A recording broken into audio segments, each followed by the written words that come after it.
शरद पवारांच्या विधानाशी सहमत असल्याची प्रतिक्रिया काँग्रेसचे नेते पृथ्वीराज चव्हाण यांनी दिली आहे। सत्तेचा वाटा घेण्यासाठी काही पक्ष आघाडीत येतील किंवा काँग्रेसमध्ये सामील होतील असा विश्वासही चव्हाणांनी व्यक्त केला।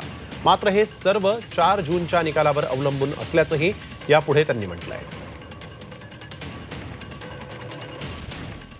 पवारसाहेबांनी मुलाखत साताराच्या सांगता सभेला संबोधित केल्यानंतर 4 मेला मुलाखत झाली होती।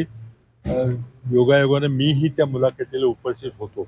4 जूनला जे निकाल लागतील आणि 4 जूनला देशाची जी परिस्थिती राहील, आमचा विश्वास आहे की तिथं इंडिया आघाडीचं सरकार स्थापन होईल। त्याला काही थोडे दिवस लागतील आणि त्यानंतर मग सत्तेचा वाटा घेण्याकरता किंवा सत्तेचे फायदे घेण्याकरता काही पक्ष हे आघाडीत येतील किंवा कदाचित काँग्रेसमध्ये सम्मिलित होतील।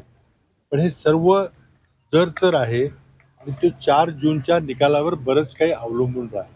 पण त्यांनी ज्या भावना व्यक्त केलेल्या आहेत त्याच्याशी मी सहमत आहे।